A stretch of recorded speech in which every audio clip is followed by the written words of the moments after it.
有冇發現香港有30%至1半嘅人因為工作啦、距離啊、生活節奏咧太快，同家人見面嘅機會其實越嚟越少，好多時特節日先聚埋一齊。喺平日即係忙到連問候都行，但係其實關懷唔一定要等節日。咁有時咧只係一句你好嗎，一條信息，係一通電話，幾個字就夠暖一世。你可能冇時間見面，但係你永遠有時間講一句關心。節日唔係唯一，關懷唔需要節日先開口。如果你今日聽完覺得有啲啟發，俾個like share 俾你嘅朋友，又或者留言講講佢哋上一次對家人講你好麼係幾時？因為一句關心夠暖一世。多謝大家，我係 Vernon，like 咗未啊？快啲 like 同埋喺留言打個+1。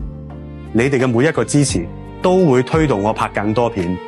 覺得好嘅，仲要記得 share 俾朋友同埋 follow 我。下一條片見。